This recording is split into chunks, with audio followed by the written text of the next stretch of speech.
Twilight spared a glance up at the ceiling, aiming her light at the hole the creature with the sickle legs had gone into.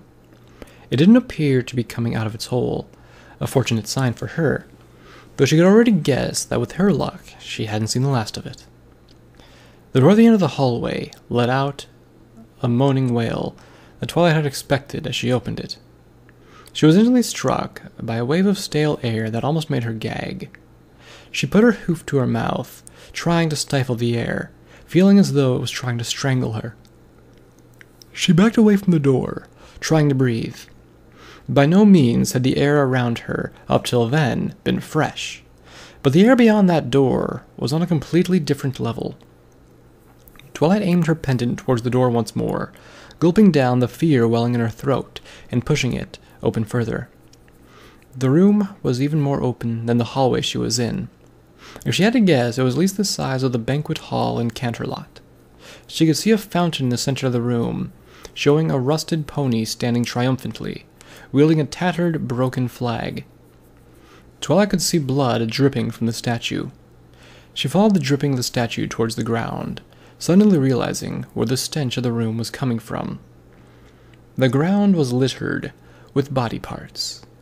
She could identify several legs, chewed-up torsos, various flattened organs, pools of blood, and at least one disembodied head, though she was certain if she looked hard enough she could find another.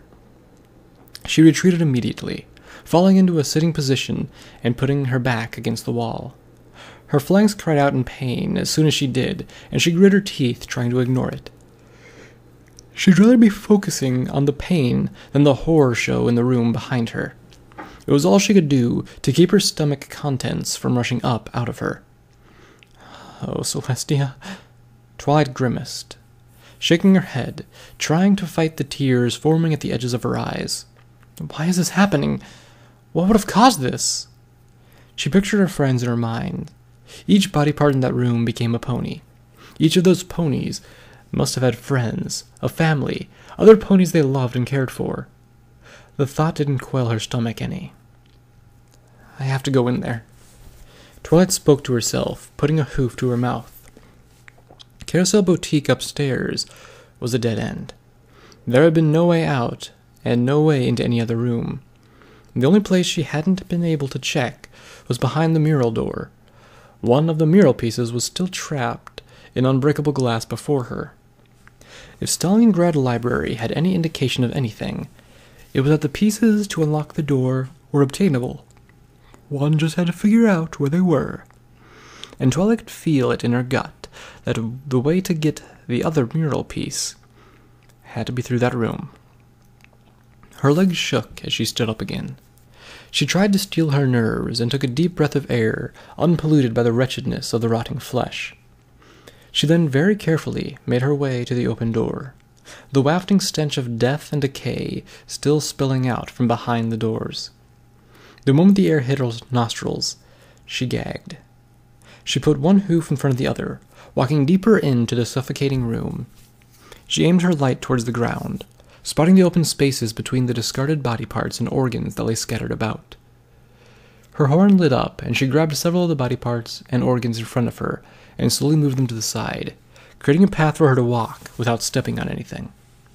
The stained stone floor was cold, despite the repulsion of the air. It sent shivers up her back as she made her way through.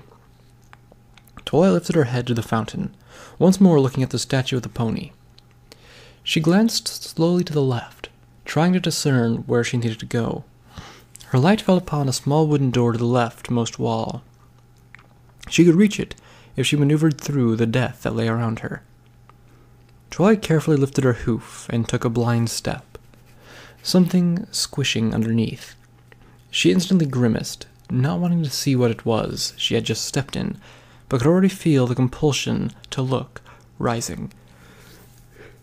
She lifted her hoof and looked. It appeared to be the squished remains of an eyeball.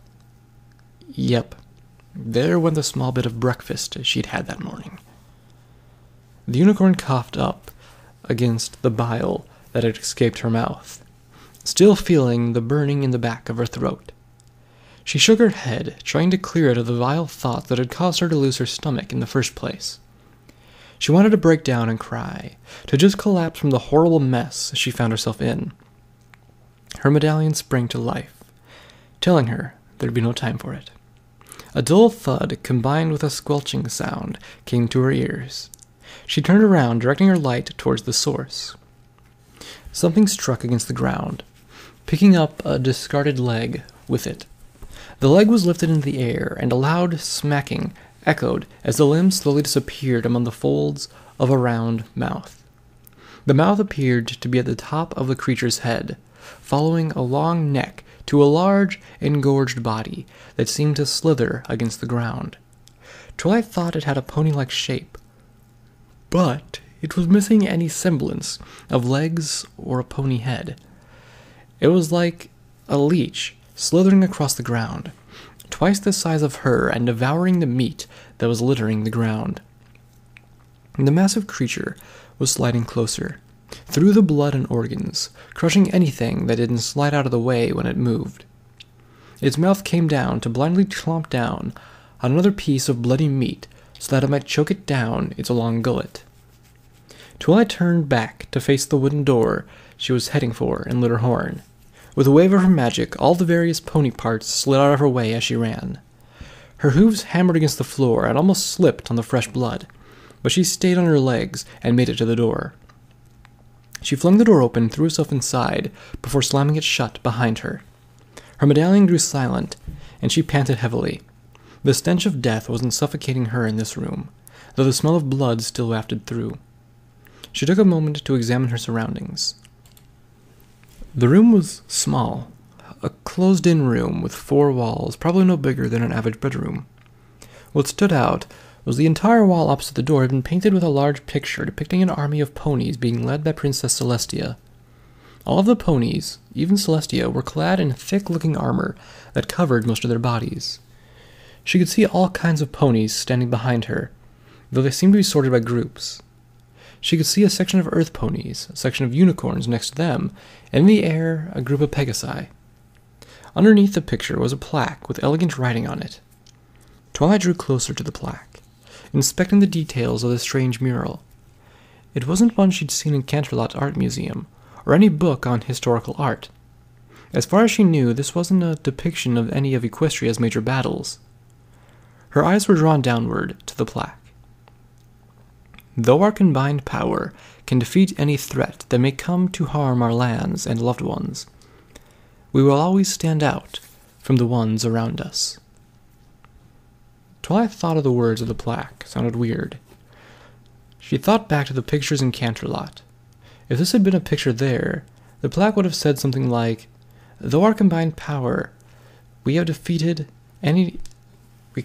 any threat that may come to harm our lands or loved ones." However, this one made a point to indicate that the different ponies meant something specific.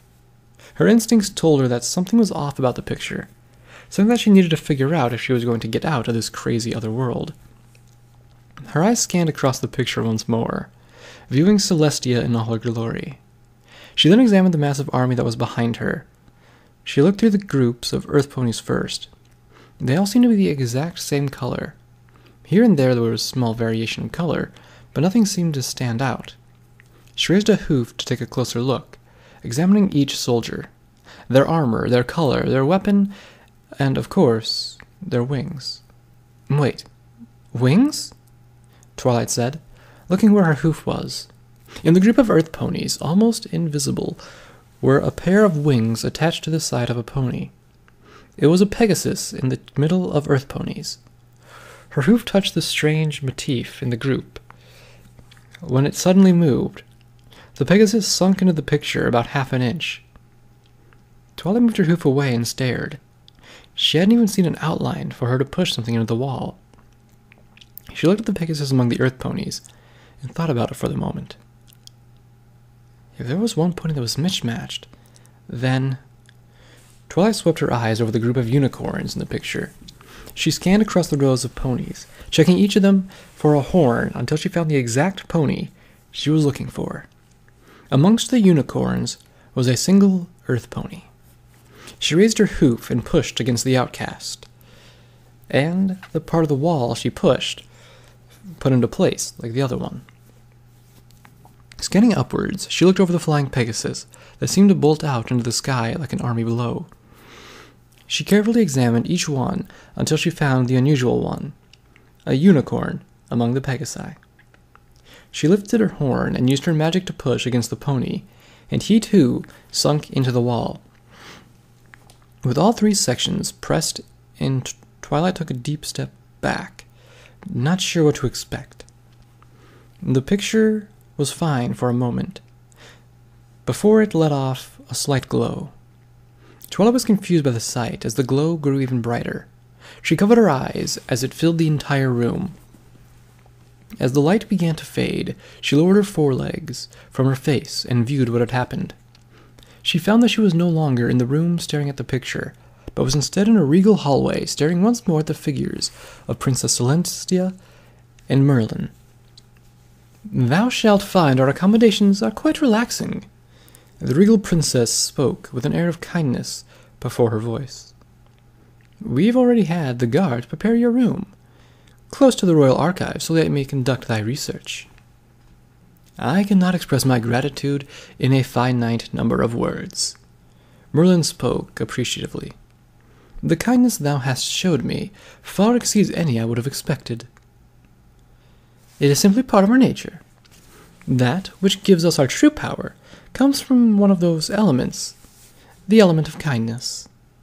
Celestia smiled at the azure unicorn. "And, if not for that, we would extend this kindness to thee anyway. We have received word from our guards that they will be bringing in the Acnologia soon.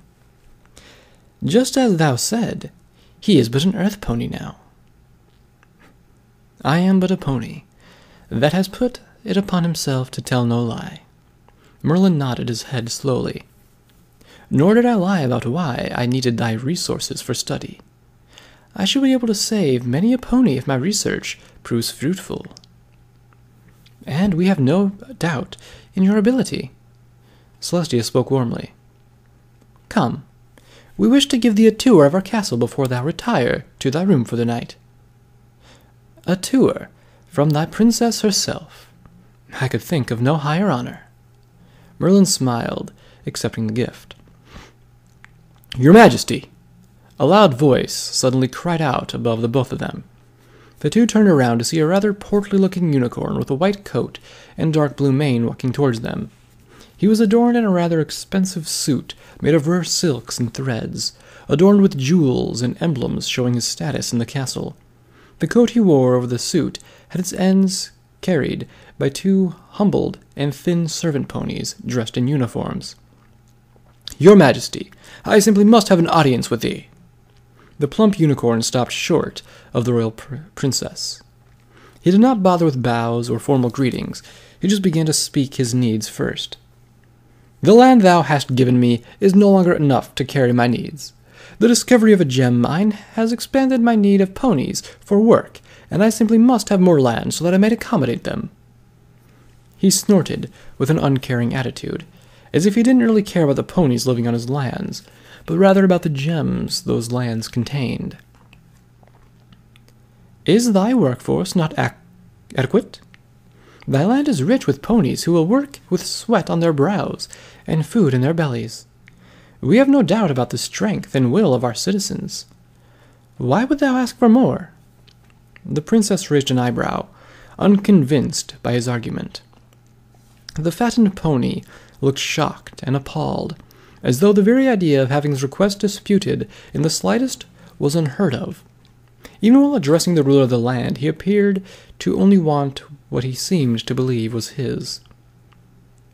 "Your Majesty, Princess Celestia, I do not think that thou truly knowest thy citizens."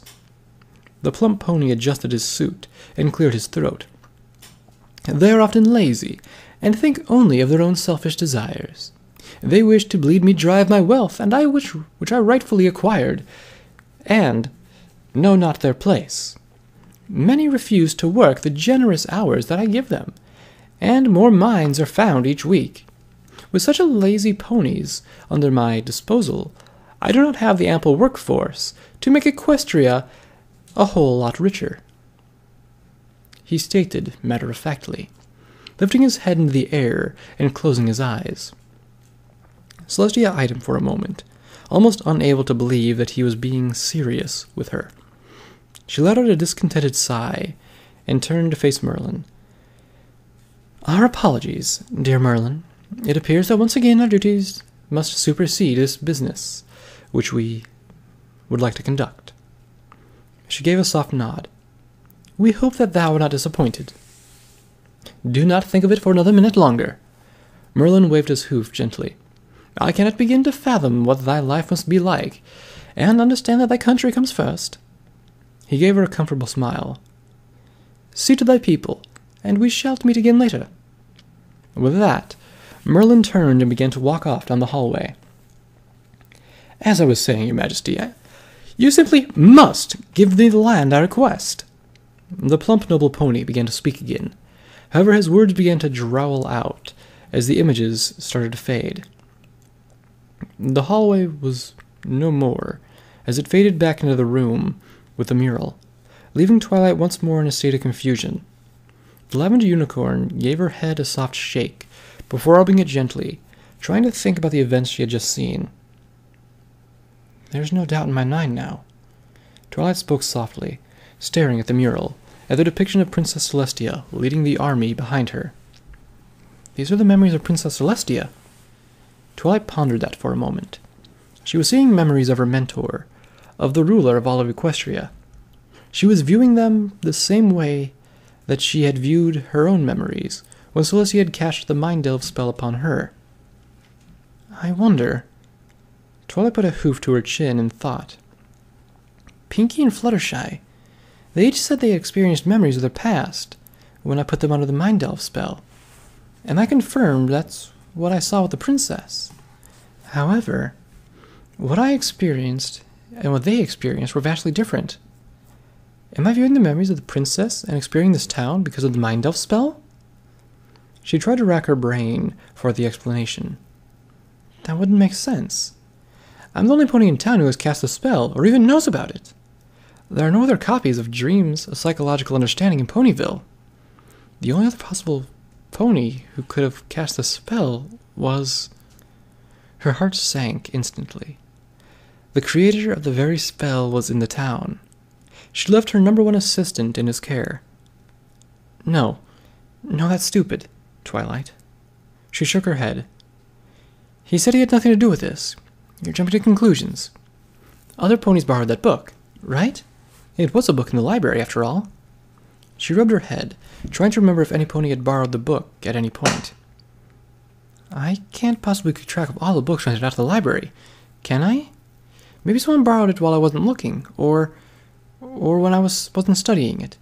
Yeah, I'm sure that's it. She suppressed the feelings, trying to swallow them in her stomach. I know. I'll talk with Magus again when I get out of here.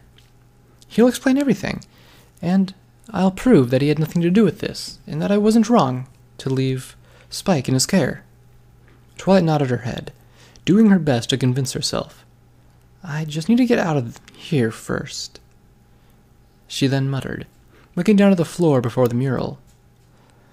A brown tile seemed to have appeared just below the mural. She lit her horn and grabbed it, bringing it up to her eyes. She swiveled it around quickly and got a look at it. It wasn't very big, a small square tile.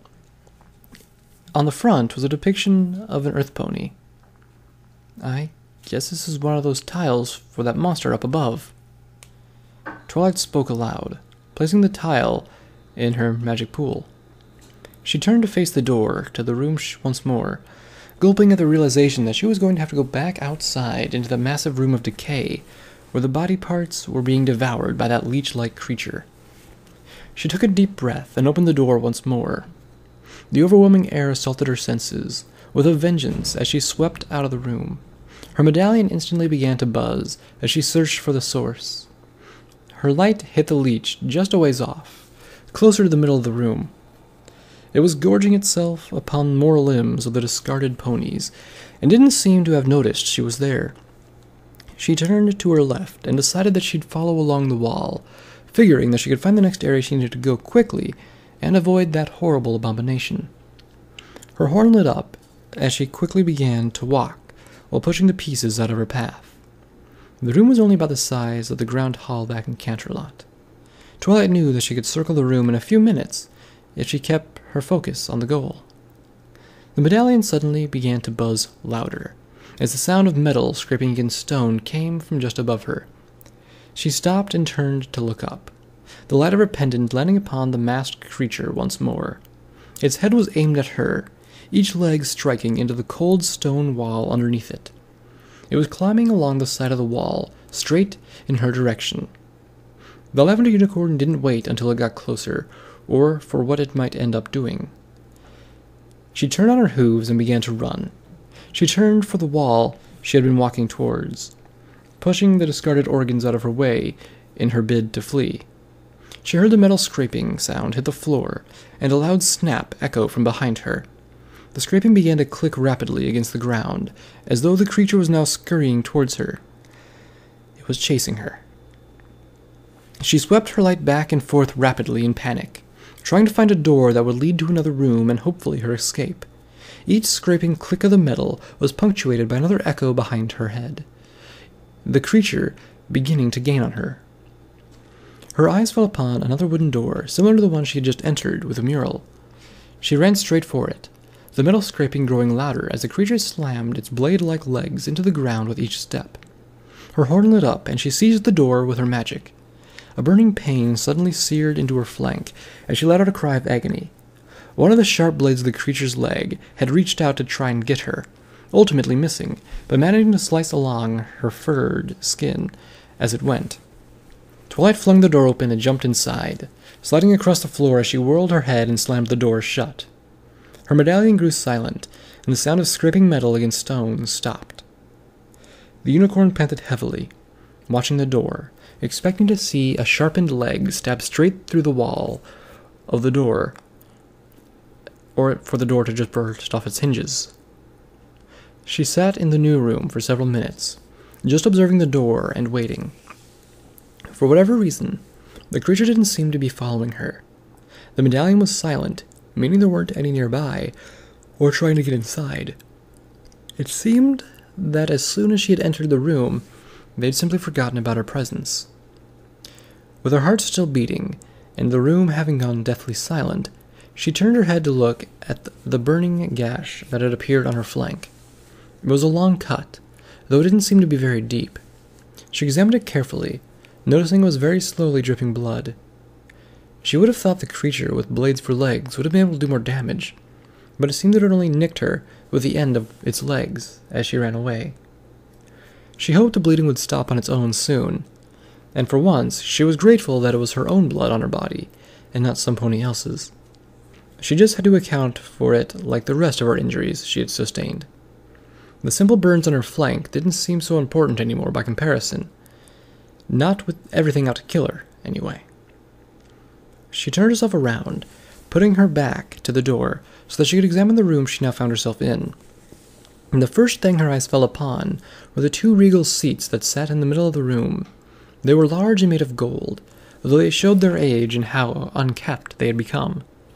The backs and seats were made of a red material, most likely a silk of some kind that had been torn apart by the passage of time and eaten by moths. Their edges were adorned in gems that no longer carried their luster. A long red carpet led from the door to the thrones, covered in dirt and grime. Sitting between the thrones was a small marble pillar with a plaque on it. "This is a throne room?" Twilight asked, confused, scanning her light over the two chairs. She made a note to check the rest of the room for anything out of the ordinary. Her light swept along the leftmost wall and saw an unusual letter jutting out from it. She turned her head and saw that the rightmost wall also had a lever jutting out. Curious as to the levers and the layout of the room, she walked closer to the two thrones and the pillars that was between them. There was nothing on top of the pillar, and it only came up to about the height of her chest. But the plaque on it bore words, another puzzle, she assumed. One by one, we would help the citizens of our country, and though we could help most, there were times where one of us was not enough. Only with our powers combined could we accomplish our goals. With our powers combined, Twilight rubbed her hoof against her chin in thought. She turned once more to look at the levers that stood out from opposite ends of the walls. No, it couldn't be that easy. Could it? She murmured in disbelief. She trotted over the lever in the wall and placed her hoof against it, then turned and shined her light on the lever at the opposite end of the room. With it in her sight, she lit her horn and wrapped the lever in their magic. She then began a short countdown in her head. 3, 2, 1. She pulled down her hoof and her magic at the same time, flipping both the switches in the room simultaneously.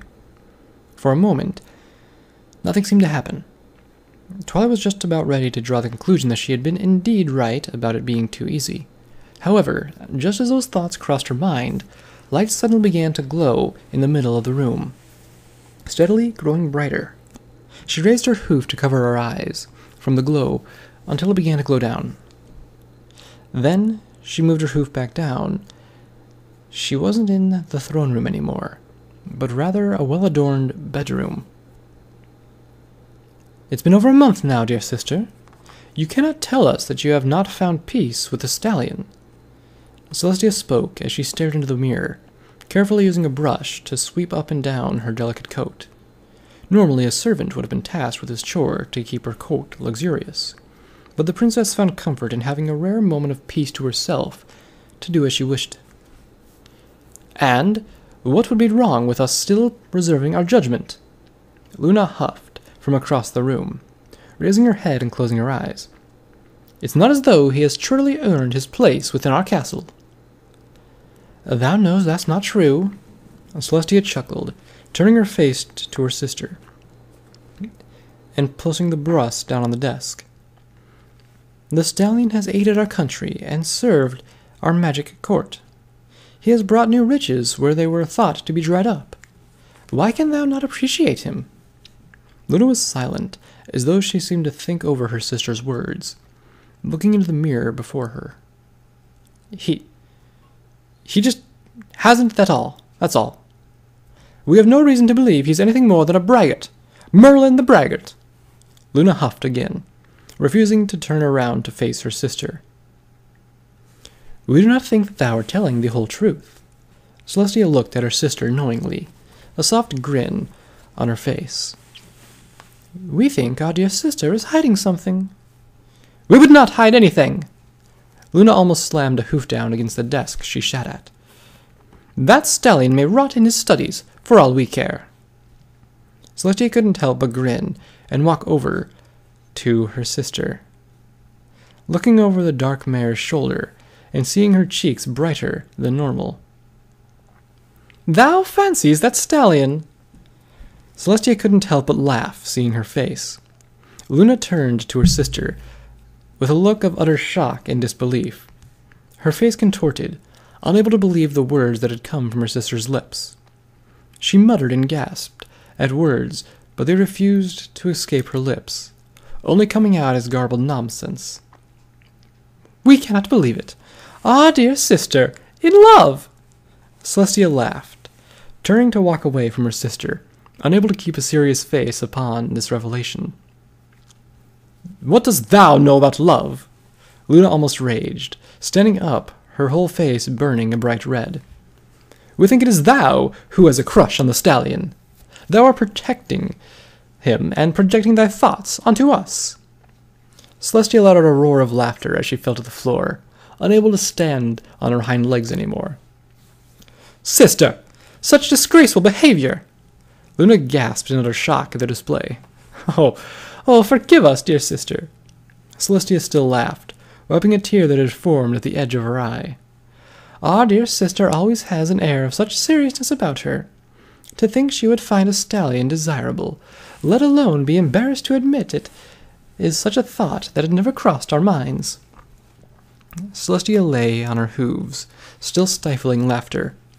Luna huffed loudly, turning her head away from her sister, still red in the face. So, we are not allowed to enjoy love? We are not allowed to express marehood fancies? Luna almost growled as she closed her eyes. We are but a princess, after all. Our royal duties will always hold weight over any life we choose to have in private. Celestia's laughter finally quieted down to a couple of chuckles as she stood on her hooves, smiling at her sister, who had sat back down, looking at herself in the mirror. Now, dear sister, thou knowest we said no such words. Celestia smiled brightly, walking over to her sister. Thy laughter spoke enough, carrying them with words of our true place at thy throne. Luna glared at herself in the mirror as her face began to calm down. Celestia walked up behind the dark mare and wrapped her head around her shoulder, gently nuzzling her. Sister! Luna spoke in shock. If thou art truly in love, then thou hast our blessing. Celestia smiled. We would be overjoyed to see our dearest sister happy. Thou art always so serious, and take matters into thy own hooves as personal. We all know thou have laughter inside. Thou aids us with the elements. We just wish we could see that side more. The words spoke true, and Luna knew it. Her sister wasn't actually making fun of her, just the way she presented herself. The princess of the night let out a disgruntled sigh as she had to let go of the frustration that she was feeling towards her elder sister. Thou should not expect anything to come of this. We are a princess, and the stallion but a court mage. An exceptional court mage who has aided our lives, but a court mage nonetheless. It is expected, nay, demanded, that if we should have ourselves a suitor, that it be a noble that garners for our attention. Luna closed her eyes, resigning herself to such a fate. Dear sister, we are the monarchs of our lands. If it is expected of us to garner the attention of a noble, then we shall simply just make one of that which we desire.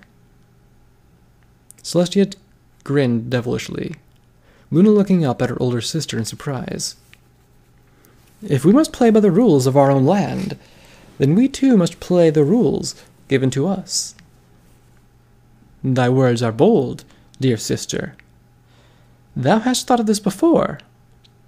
Luna slowly glared at her sister suspiciously. We must always be on the edge of our hooves if we are to rule our country with integrity. The Princess of the Sun smiled before walking away from her sister. The night shall come upon us soon, and we would like to adjourn for the evening. Sleep well, dear sister, and always keep our words close to thy heart, Celestia said as she exited the room. Luna looked as though she were about to say something else, but if there were more words to the conversation, they were not meant to be heard. The bedroom began to fade away, returning to the room that it had been once before. Reality came back to the darkened, destroyed throne room. Twilight blinked for a moment, standing on her hooves in thought once more. Princess Luna had a crush on Merlin? The idea even amused her a little. The bookworm she'd met at the Canterlot Archives certainly seemed confident, but picturing her with an actual love interest seemed weird. She could only imagine the gravity of the situation. After all, even today, if one of the princesses had actually found love, it would have been big news all over Equestria. In all of her time under the princess as her personal protege, she hadn't heard or even seen a single thing about the princess falling in love. Not a single thing. Twilight spoke out loud for herself to hear. It was beginning to dawn upon her that she had never seen the princess take a romantic interest in any pony. Not to say she was any better. She certainly hadn't taken any time out of her studies for romantic interests, but she did still hold the romantic idea in her heart that she would find just the right stallion someday. One that shared her love of books and studying. One that she could spend long nights just reading together with, sharing thoughts, opinions, and theories. She never once heard of any such ideals, from the princess. The princess was always attending to her royal duties, having always so much to take care of, and throughout the entirety of the land. Certainly she had advisors. She had several consuls, and she was well versed in the laws that she had put into place. But Twilight almost never saw her put in personal time for herself, and what little time she did take out was almost always interrupted by some other important royal duty. I guess I never realized how tough the princess had it, Twilight murmured to herself. She had known the princess had had it tough, but she'd never put the pieces together until just then. Now she was starting to feel guilty at finding the idea of Princess Luna in love funny. Both of the princesses deserved to be happy, and she knew that. They just never had the time for it. Twilight looked around the room, escaping from her thoughts for a moment. Her eyes came to look at the marble pillar once more, noticing that something had appeared on it. She lit up her horn and grabbed hold of the item, levitating it over to herself. It was another brown square tile, though this one had the depiction of a Pegasus on it. I guess this is my reward for solving the puzzle, Twilight said, as she put her magic alongside the tile she had grabbed. Though, this really isn't a puzzle. She looked once more at the downward-turned levers. She had automatically assumed that she needed to pull them both at the same time. After all, the riddle had made it sound like both had worked together in order for anything to be accomplished. She put her hoof to her chin and thought about it. No. This puzzle was only easy because I was a unicorn. She quickly realized. If I was an earth pony or a Pegasus, how would I have gotten to the opposite side of the room in time to pull the other one down at the same time? I can use magic. Any other pony would have had to find some other way. She realized now the advantages she had for being a unicorn. And not just any unicorn. One that spent her life studying magic. None of her friends had that luxury right now. She was again reminded of what she was working towards. Why she was going through this demented world that she now found herself in.